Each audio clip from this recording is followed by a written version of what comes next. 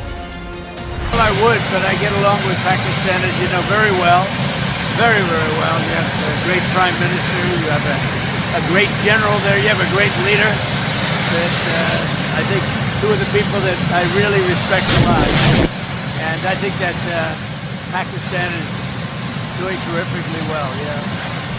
पाकिस्तान खुद ये कबूल कर चुका है कि 24 घंटे के अंदर उसकी 53 से ज्यादा पोस्ट पर अफगानी फोर्सेस ने हमला किया है। इसी के जवाब में पाकिस्तानी एयरफोर्स ने अफगानिस्तान के 3 शहरों में बम गिराए हैं।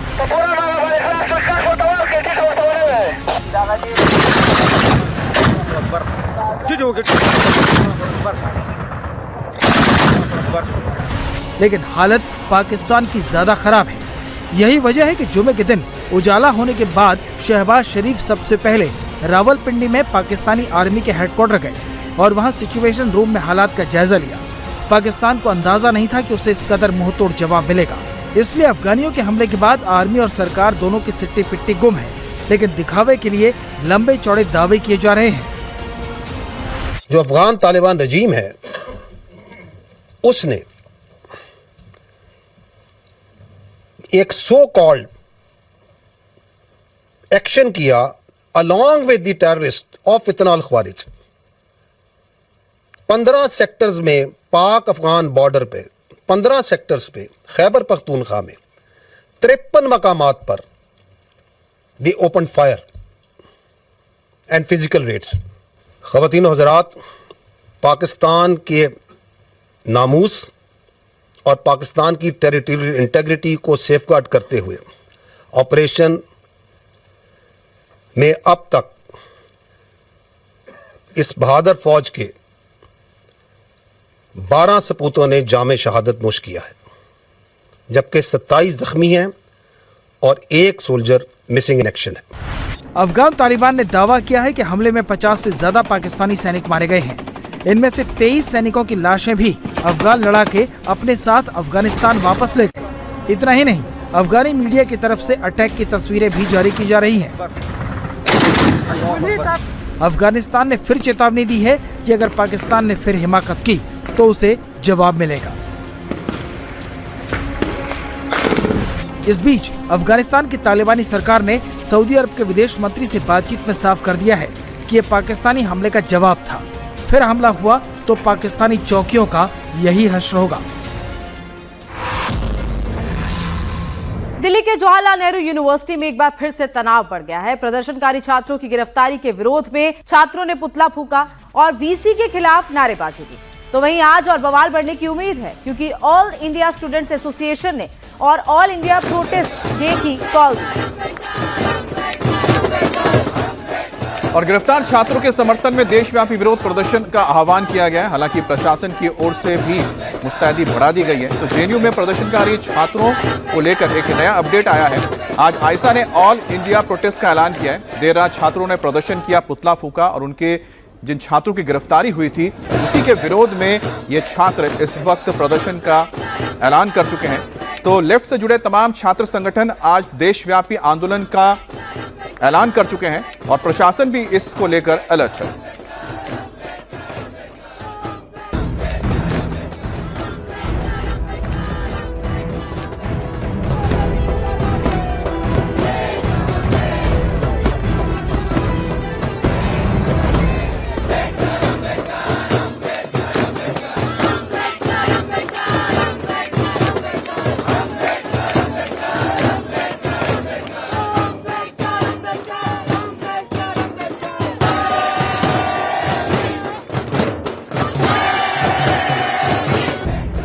ये लगातार दूसरी रात है जब दिल्ली की जवाहरलाल नेहरू यूनिवर्सिटी के छात्रों का प्रोटेस्ट हुआ, हंगामा हुआ, नारेबाजी हुई।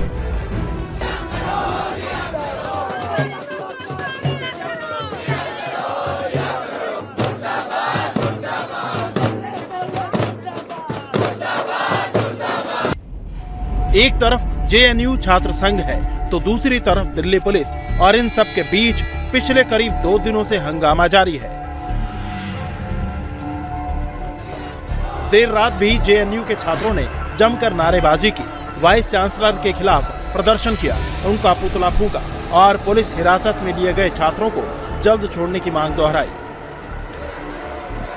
अब आज ऑल इंडिया स्टूडेंट एसोसिएशन ने ऑल इंडिया प्रोटेस्ट डे की कॉल दी है। मतलब ये कि आज भी ये मामला थमने वाला नहीं है। हमारे लोगों को डिटेन किया गया, लगभग 52 लोगों को डिटेन किया गया, 14 लोगों पर एफआईआर हुई और आज उन्हीं की रिहाई के लिए जेएनयू के बच्चे फिर इकट्ठे हुए हैं, उनकी रिहाई के लिए। और जब तक उन्हें रिहाई नहीं मिलती, उनको बेल मिल गई है, उसके बावजूद जानबूझ के पुलिस उनका जो रिलीज प्रोसेस है उसको डिले कर रही है। जिस तरीके से ब्रिटिश हुकूमत अपनी पुलिस का यूज करके पुलिस का इस्तेमाल करके किसानों को, फ्रीडम फाइटर्स को और स्टूडेंट्स को उस समय रोकती थी, उसी सेम तरीके से आज दोबारा ये पुलिस सरकार पुलिस का इस्तेमाल करके स्टूडेंट्स की आवाज को दबाने की कोशिश कर रही है। ये लड़ाई यहीं पर रुकने वाली नहीं है। हम नहीं चाहते हैं कि कोई रोहित वेमुला, कोई पायल तड़वी फिर दोबारा से हमारे दरमियान से निकले। उस लड़ाई के लिए हमारा संघर्ष आने वाले दिनों में मजबूती से जारी रहेगा और हमारी लड़ाई तब तक जारी रहेगी जब तक हम यूजीसी रेगुलेशन को रोहित एक्ट के तर्ज पे सारी यूनिवर्सिटियों में लागू नहीं करा लेते हैं। जेएनयू के छात्रों के हंगामे की शुरुआत गुरुवार को तब हुई थी जब जेएनयू छात्र संघ ने बिना इजाजत अपनी मांगों के सपोर्ट में प्रोटेस्ट करने की कोशिश की। 2 दिन से आंदोलन कर रहे छात्रों की 3 बड़ी मांगे हैं। पहली मांग, यूजीसी के नए नियम लागू किए जाएं। दूसरी मांग, रोहित वेमुला एक्ट लागू किया जाए। और तीसरी मांग, जेएनयू की वाइस चांसलर को हटाया जाए। अपनी इन 3 मांगों को लेकर जेएनयू के छात्र गुरुवार को यूनिवर्सिटी कैंपस से एजुकेशन मिनिस्ट्री तक मार्च निकालना चाहते थे, लेकिन दिल्ली पुलिस ने कानून व्यवस्था का हवाला देकर इसकी इजाजत नहीं दी। बावजूद इसके 500 से ज्यादा स्टूडेंट्स लॉन्ग मार्च निकालने की जिद पर अड़ गए और बैरिकेड्स तोड़कर पुलिस कर्मियों पर हमला कर दिया। पुलिस वालों को थप्पड़ जड़े और ईंट पत्थर भी चलाए, जिसमें कई पुलिस वाले जख्मी हो गए। मामला बढ़ा तो छात्र संघ के अध्यक्ष समेत 14 छात्रों को अरेस्ट किया गया। हालांकि शुक्रवार को कोर्ट ने इन सभी को जमानत दे दी। जो है यूजीसी रेगुलेशंस को रोहित एक्ट के तर्ज पे लागू किया जाए। दूसरा कि जो है पब्लिक यूनिवर्सिटीज में लगातार फंड किया जा रहा है और जेएनयू में जो लगातार फंड किया जा रहा है उस फंड को जो है कम किया जाए और हमारे यूनिवर्सिटी को फंड दिया जाए। तीसरा जो कैस्टिस्ट वीसी ने बयान दिया था उस बयान पे जो है वो माफी मांगे। इसके अलावा इस कैंपस से रेजिग्नेशन दे, क्योंकि इस कैंपस में उस जैसे जातिवादी संघियों की कोई जगह नहीं है। हालांकि मामले में बवाल अभी भी शांत होता नहीं दिख रहा, क्योंकि ऑल इंडिया स्टूडेंट एसोसिएशन ने आज ऑल इंडिया प्रोटेस्ट डे की कॉल दी है। जेएनयू के स्टूडेंट अभी भी अपनी मांगों पर अड़े हुए हैं और इसीलिए एसोसिएशन ने आज देशव्यापी विरोध प्रदर्शन का आह्वान किया है। ऐसे में स्थिति को देखते हुए जेएनयू कैंपस में अब भी भारी संख्या में पुलिस बल तैनात है और हर स्थिति से निपटने की तैयारी की गई है।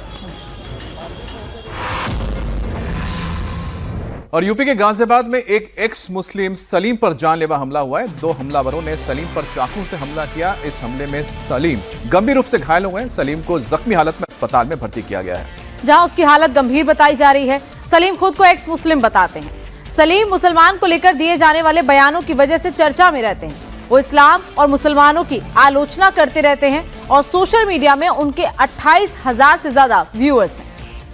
अधिकांश वीडियोस में इस्लामिक सलीम ने कुरान, हदीस और पैगंबर की शिक्षाओं के ऊपर सवाल उठाए हैं। फिलहाल पुलिस हमलावरों की तलाश कर रही है। आसपास के सीसीटीवी कैमरों को खंगाला जा रहा है ताकि आरोपियों की पहचान हो सके। वो मोटरसाइकिल वाले दोनों उधर से आए थे और आके 10 मिनट के बाद फिर वो वापसी गए। हमने कहा यार अभी होली का आया नहीं, 4-5 दिन बाकी है, ये लोग कहाँ से होली खेल के आ गए। तो कपड़े उनके कपड़े रंगे थे। हाँ जी, नॉर्मल तरीके से गए हैं। ये नहीं भाग नहीं 10 मिनट में ही चले गए। 15 मिनट में काम करके गए हैं। देखो उनकी गर्दन पर बहुत ज़्यादा चोट लगी, बहुत ज़्यादा गर्दन पर ज़्यादा चोट मारी है। पेट पे भी 3 जगह 2 जगह चाकू लगे हैं, मतलब बहुत।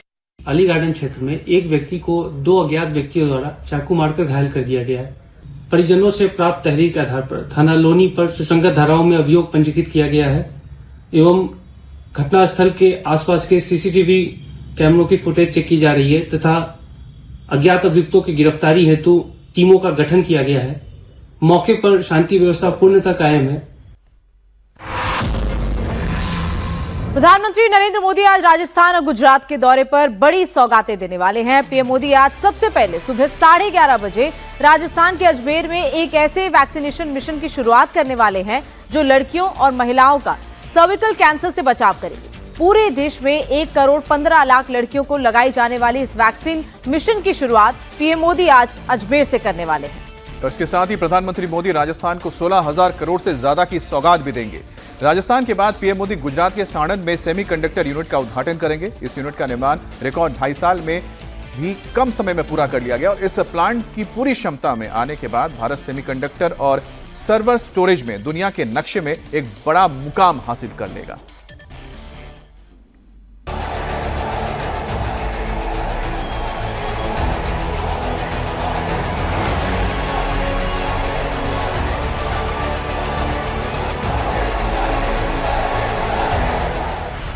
प्रधानमंत्री नरेंद्र मोदी आज 2 राज्यों के दौरे पर हैं और दोनों राज्यों में ऐतिहासिक मिशन की शुरुआत करने वाले हैं। एक मिशन स्वस्थ भारत के लिए है तो दूसरा मिशन भारत को तकनीक में आत्मनिर्भर बनाने के लिए है। पीएम मोदी गुजरात में जहां माइक्रोन टेक्नोलॉजी सेमीकंडक्टर असेंबली की टेस्ट और पैकेजिंग सुविधा का उद्घाटन करेंगे, तो वहीं राजस्थान में 14 वर्ष की लड़कियों के लिए सर्विकल कैंसर से बचाव के टीकाकरण के राष्ट्रीय अभियान का शुभारंभ करेंगे। पीएम मोदी की यात्रा आज राजस्थान के अजमेर से शुरू हो रही है, जहां राजस्थान को तो कई सौगातें मिलेंगी ही, साथ ही देश को भी हेल्थ सेक्टर का एक बड़ा तोहफा मिलने जा रहा है। पीएम मोदी आज HPV वैक्सीन टीकाकरण की शुरुआत करेंगे। HPV का मतलब है ह्यूमन पैपिलोमा वायरस। भारत और दुनिया में महिलाओं के सर्विकल कैंसर का सबसे बड़ा कारण HPV ही है। भारत में हर साल करीब 80,000 महिलाओं की मौत सर्विकल कैंसर से होती है। HPV वैक्सीन दुनिया की सबसे प्रभावी सर्विकल कैंसर रोकथाम वैक्सीन मानी जाती है। ये वैक्सीन कैंसर का कारण बनने वाले 70 से 90% HPV संक्रमणों से बचाव करती है। HPV वैक्सीन 9 से 26 साल की उम्र में सबसे अच्छा प्रभाव डालती है। भारत सरकार का टारगेट हर साल 14 साल के लगभग 1 करोड़ 15 लाख लड़कियों को वैक्सीन देने का है। WHO की सिफारिश पर वैक्सीन 1 डोज में दी जा रही है। ये वैक्सीन सरकारी स्वास्थ्य केंद्रों, आयुष्मान आरोग्य मंदिर, PHC, CHC, जिला अस्पताल, मेडिकल कॉलेज में मुफ्त लगाई जाएगी। इसके लिए शुरू में 3 महीने का विशेष अभियान चलाया जाएगा। उसके बाद रेगुलर इम्यूनाइजेशन होगा। पीएम मोदी इसके साथ साथ राजस्थान को 16,660 करोड़ की परियोजनाओं की सौगात देने वाले हैं। साथ ही पीएम 21,000 से ज्यादा नौजवानों को नौकरी का अपॉइंटमेंट लेटर भी सौंपने वाले हैं। पीएम मोदी की यात्रा का आज दूसरा पड़ाव है गुजरात, जहां अहमदाबाद से साणंद तक पीएम 1.5 किलोमीटर लंबा रोड शो करेंगे। साणंद में PM micron semiconductor technology of India private limited की सेमीकंडक्टर असेंबली, टेस्ट और पैकेजिंग यूनिट का उद्घाटन करेंगे। साणंद ATMP प्लांट से भारत में बनने वाले पहले सेमीकंडक्टर मेमोरी मॉड्यूल का कमर्शियल प्रोडक्शन और शिपमेंट शुरू हो गया है। इस परियोजना का शिलान्यास सितंबर 2023 में किया था। ये इंडिया सेमीकंडक्टर मिशन के तहत पास होने वाला पहला प्रस्ताव था। इसे 22,500 करोड़ रुपए से ज्यादा की लागत के साथ शुरू किया गया।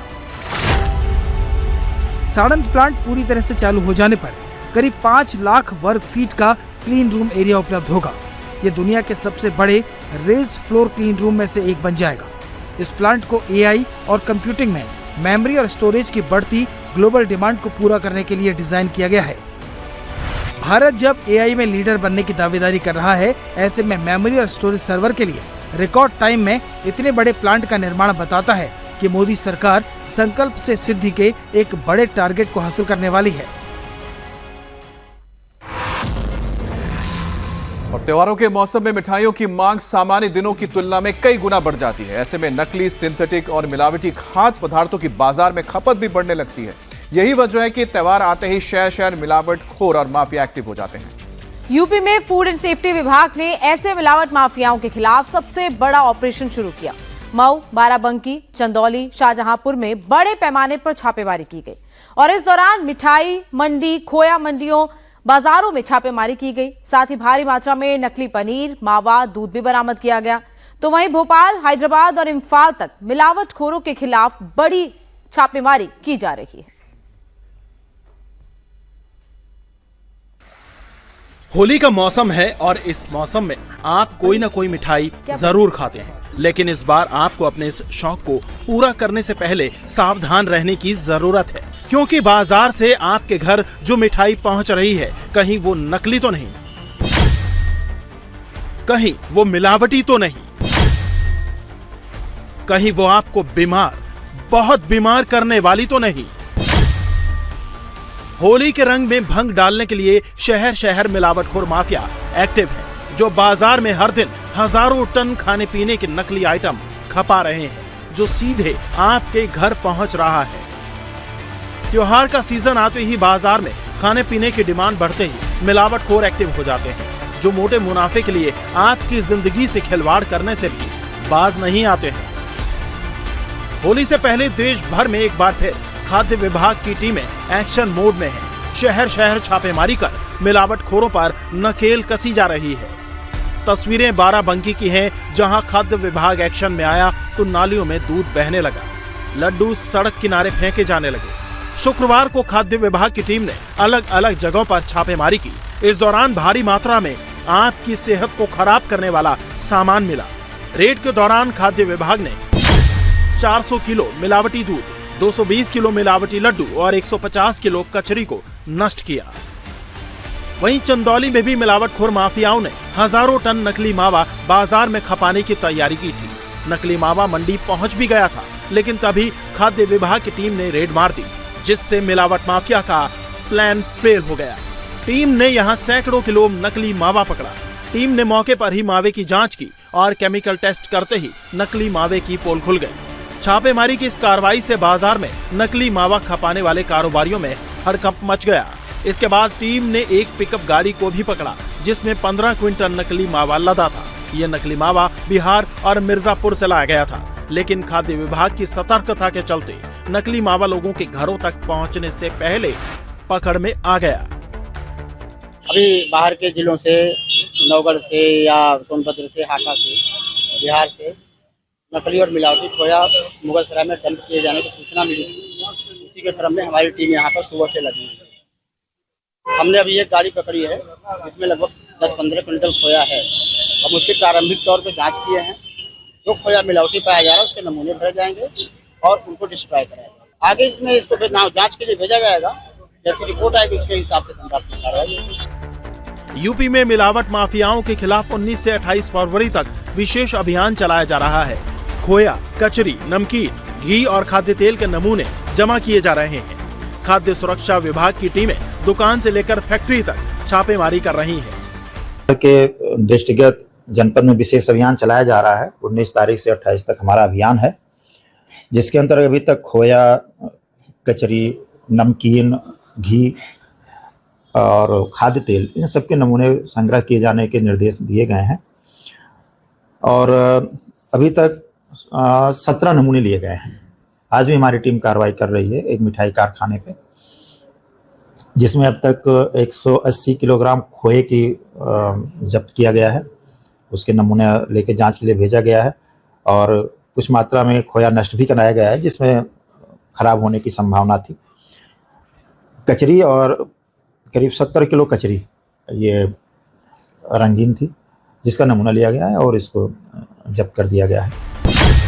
मऊ में शुक्रवार को फूड सेफ्टी टीम ने 17 जगहों पर रेड मारी। इस दौरान 180 किलो नकली खोया, 17 किलो रंगीन कचरी जब्त की गई। खाद्य विभाग जब्त माल के सैंपल को जांच के लिए भेज रहा है। रिपोर्ट आने के बाद विभाग कानूनी कार्रवाई करेगा। कुछ ऐसा ही हाल शाहजहांपुर में भी है। यहाँ भी होली के मौके पर हजारों क्विंटल नकली मावा खोया खपाने की तैयारी चल रही थी। मिलावटखोर माफिया बड़े पैमाने पर नकली खोया तैयार करके बाजार पहुंचा रहे थे। शुक्रवार को यहां खाद्य विभाग ने छापेमारी करके 1 क्विंटल खोया और 60 किलो नकली मिठाई बरामद की। मिलावट का ये खेल यूपी तक ही सीमित नहीं है। भोपाल की खोया मंडी में भी बड़े पैमाने पर नकली खोया खपाया जा रहा था। भोपाल के खजूरी सड़क टोल प्लाजा के पास से खाद्य विभाग ने 27 क्विंटल नकली खोया जब्त किया। ये खोया भोपाल के बाजार में सप्लाई करने के लिए लाया गया था। यही हाल हैदराबाद का भी है। यहाँ खोए की जगह नकली जिंजर गार्लिक पेस्ट में मिलावट का खेल चल रहा था। पुलिस ने छापेमारी करके नकली जिंजर गार्लिक पेस्ट सप्लाई करने वाले बड़े रैकेट का भंडाफोड़ किया। छापेमारी में 4000 किलो खुला और पैक नकली जिंजर गार्लिक पेस्ट बरामद किया गया। पुलिस ने इस मामले में 2 लोगों को गिरफ्तार किया है। वहीं मणिपुर में याओशांग फेस्टिवल से पहले food safety team action mode में आ गई है। फूड सेफ्टी विभाग ने इम्फाल के बाजारों में ड्राइव शुरू की है, जो बाजार में दुकानों के सामान की जांच कर रही है। देश भर में होली का खुमार छाया हुआ है। मथुरा और वृंदावन में जमकर होली खेली जा रही है। बरसाना और नंदगांव के साथ भगवान कृष्ण की जन्मस्थली मथुरा में भी होली का रंग श्रद्धालुओं के सर चढ़कर बोल रहा है। देश विदेश से श्रद्धालु इन दिनों मथुरा और वृंदावन पहुंचे हुए हैं और जमकर होली का आनंद उठा रहे हैं। और श्री कृष्ण जन्मस्थल परिसर में रंग, गुलाल, फूल और भक्ति की ऐसी बयार बह रही है कि पूरा वातावरण ही राधा कृष्ण के प्रेम रंग में सराबोर होता है। मथुरा में शुक्रवार को फूलों की होली खेली गई। इसके अलावा लठमार होली का रंग भी देखने को मिला। हुरियारों के और साथ ही हुरियारों ने होली के गीतों पर जमकर ठुमके भी लगाए।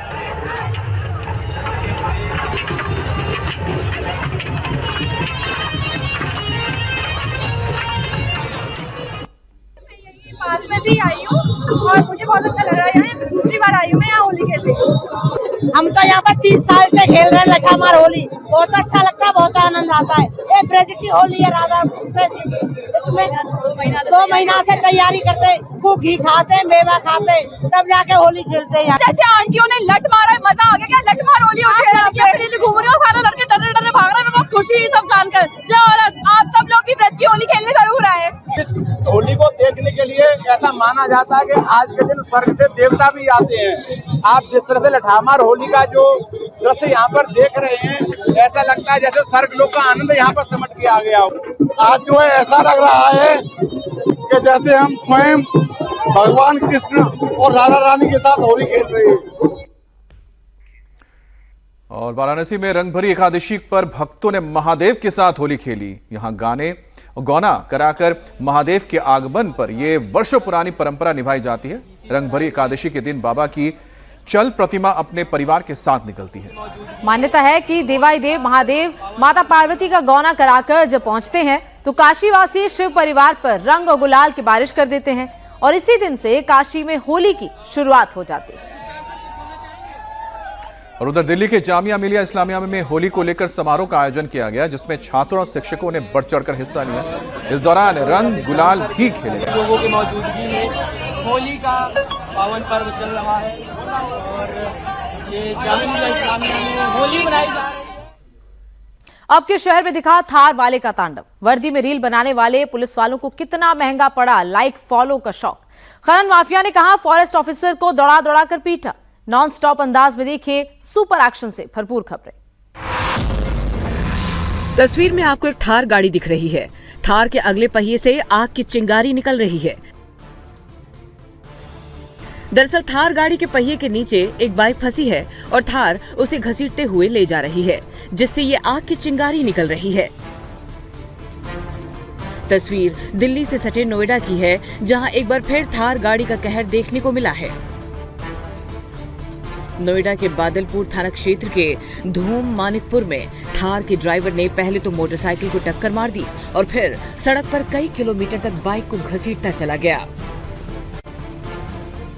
बाइक को टक्कर मारकर थार के ड्राइवर ने 2 लोगों को घायल कर दिया। टक्कर लगने के बाद बाइक थार के अगले पहिए में फंस गई और ड्राइवर रुका नहीं। बाइक को कई किलोमीटर तक घसीटता रहा। बाइक घिसटने से पूरे रास्ते भर आग की चिंगारी निकलती रही। दरअसल थार का ये ड्राइवर पेट्रोल पंप पर बिना पैसे दिए डीजल भरवाने पहुंचा था। वहां डीजल भरवाने के बाद वो पैसा दिए बगैर ही भागने लगा। भागने के चक्कर में उसने बाइक सवार को जोर की टक्कर मार दी। बाद में पेट्रोल पंप कर्मचारियों की शिकायत पर पुलिस ने इसकी घेराबंदी कर लुहारली टोल प्लाजा के पास से इसे पकड़ लिया।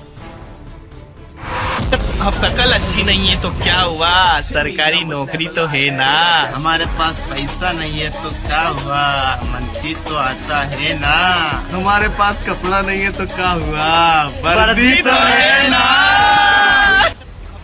अजब मध्य प्रदेश के ये 6 गजब पुलिसकर्मी हैं, जिन्हें ये रील बनाना महंगा पड़ गया है। इन्हें अपने विभाग की तरफ से कारण बताओ नोटिस थमा दिया गया है।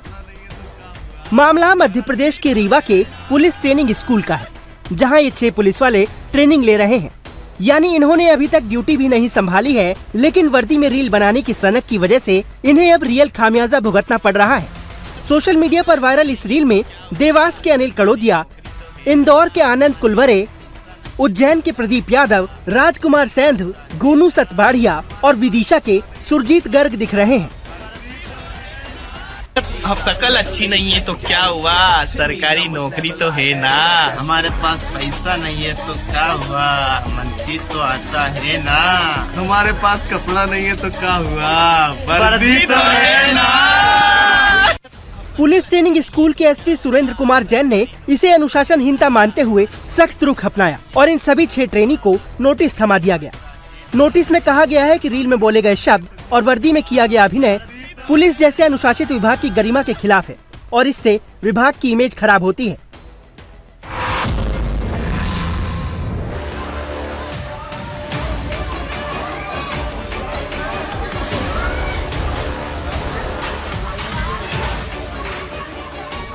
पांच 7 गुंडों की टोली ने दुकान पर धावा बोल दिया है।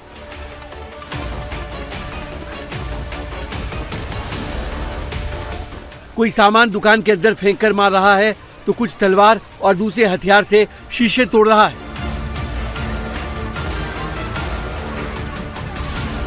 और कुछ ऐसे भी हैं जो दुकान के बाहर खड़ी बाइक्स को एक एक कर गिराकर उसमें तोड़फोड़ कर रहे हैं। बीच बाजार में ये गुंडे उत्पात मचा रहे हैं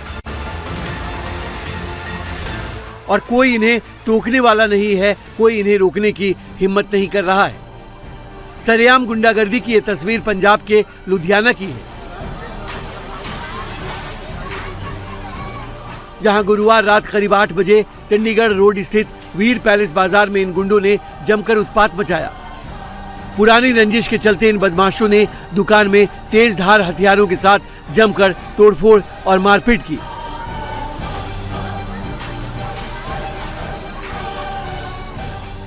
बताया जा रहा है कि 1 महीने पहले दुकान के मालिक की बहन के साथ छेड़खानी हुई थी। पीड़ित परिवार ने पुलिस में इसकी शिकायत की थी। आरोपी बदमाशों ने उसी का बदला लेने के लिए गुरुवार रात को दुकान पर हमला कर दिया। शुरुआत में कुछ लोगों ने बीच बचाव की कोशिश की तो बदमाशों ने उन्हें भी पीट दिया। दुकान में जमकर तोड़फोड़ की, गाड़ियों को नुकसान पहुंचाया और फिर हथियार लहराते हुए निकल गए। हमले में 2 दुकानदार घायल हो गए। आरोप है कि बदमाशों ने दुकान से मोबाइल और दूसरे सामान लूट लिए।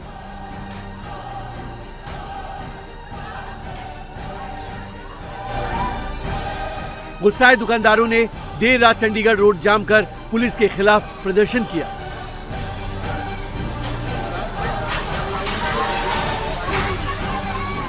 हालांकि पुलिस ने कार्रवाई का भरोसा देकर जाम खुलवा लिया। अब वीडियो के आधार पर बदमाशों की पहचान की जा रही है।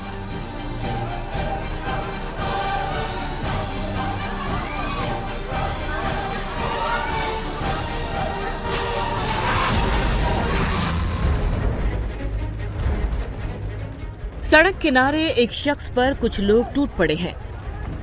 कोई उन्हें घूंसे मार रहा है तो कोई थप्पड़। कुछ लोग उनके साथ धक्का मुक्की कर रहे हैं। दरअसल यहां जिस शख्स को घेर कर पीटा जा रहा है वो एक फॉरेस्ट ऑफिसर है और उन पर हमला कर रहे लोग खनन माफिया के गुंडे हैं। वो तो भला हो सुरक्षा कर्मियों का जिन्होंने फॉरेस्ट ऑफिसर को अपने घेरे में लिया और उन्हें गाड़ी में बिठाकर उनकी जान बचाई। मामला उत्तराखंड के विकास नगर का है। बाड़वाला हरिपुर पुल के पास अवैध खनन किया जा रहा था। चक्राता फॉरेस्ट डिपार्टमेंट की टीम एसडीओ की अगुवाई में मौके पर पहुंची, अवैध खनन का विरोध किया और खनन से लदी गाड़ियों का वीडियो बनाने लगे तो खनन माफिया के गुंडों ने उन पर हमला कर दिया। उन्हें दौड़ा दौड़ा कर पीटने लगे। बड़ी मुश्किल से खनन माफिया के गुंडों से फॉरेस्ट ऑफिसर को बचाया जा सका। फॉरेस्ट ऑफिसर की पिटाई का ये वीडियो सोशल मीडिया पर काफी वायरल है। बताया जा रहा है कि अवैध खनन माफिया कार्रवाई से बचने के लिए फॉरेस्ट ऑफिसर पर दबाव बना रहे थे। जब ऑफिसर ने उनकी बात नहीं मानी तो उन पर हमला कर दिया। फॉरेस्ट ऑफिसर की शिकायत और वायरल वीडियो के आधार पर पुलिस हमलावरों की पहचान कर रही है।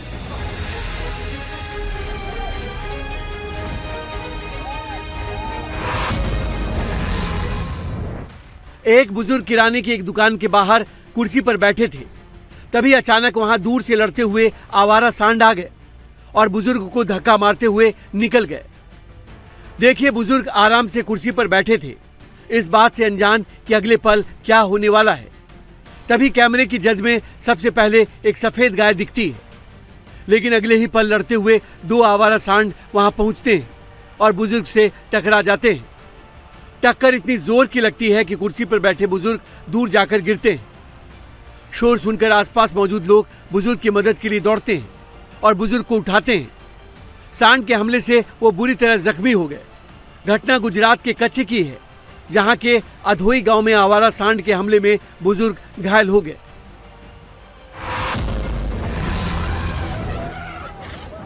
सड़क पर सवारियों से भरी एक बस गुजर रही है, तभी बस के पीछे से निकलकर एक जंगली हाथी आता है और बस पर अटैक कर देता है। हाथी बस को इतनी जोरदार टक्कर मारता है कि वो दूसरी तरफ झुक जाती है और बस के आगे का शीशा चकनाचूर हो जाता है। लेकिन हाथी का हमला इसके बाद भी नहीं रुकता और वो बस के ऊपर चढ़कर उसे धकेलने लगता है। अचानक हुए इस हमले से बस के अंदर बैठे यात्रियों की सांस अटक जाती है और लोग अपनी जान बचाने के लिए चिल्लाने लगते हैं। पास खड़े कई लोग इस पूरी वारदात को अपने मोबाइल कैमरे में रिकॉर्ड कर रहे हैं, लेकिन गजराज को इतना गुस्सा क्यों आया ये किसी को नहीं पता। सोशल मीडिया पर यह वीडियो तेजी से वायरल हो रहा है, लेकिन हमने फैक्ट चेक में पाया कि यह वीडियो आर्टिफिशियल इंटेलिजेंस की मदद से बनाया गया है।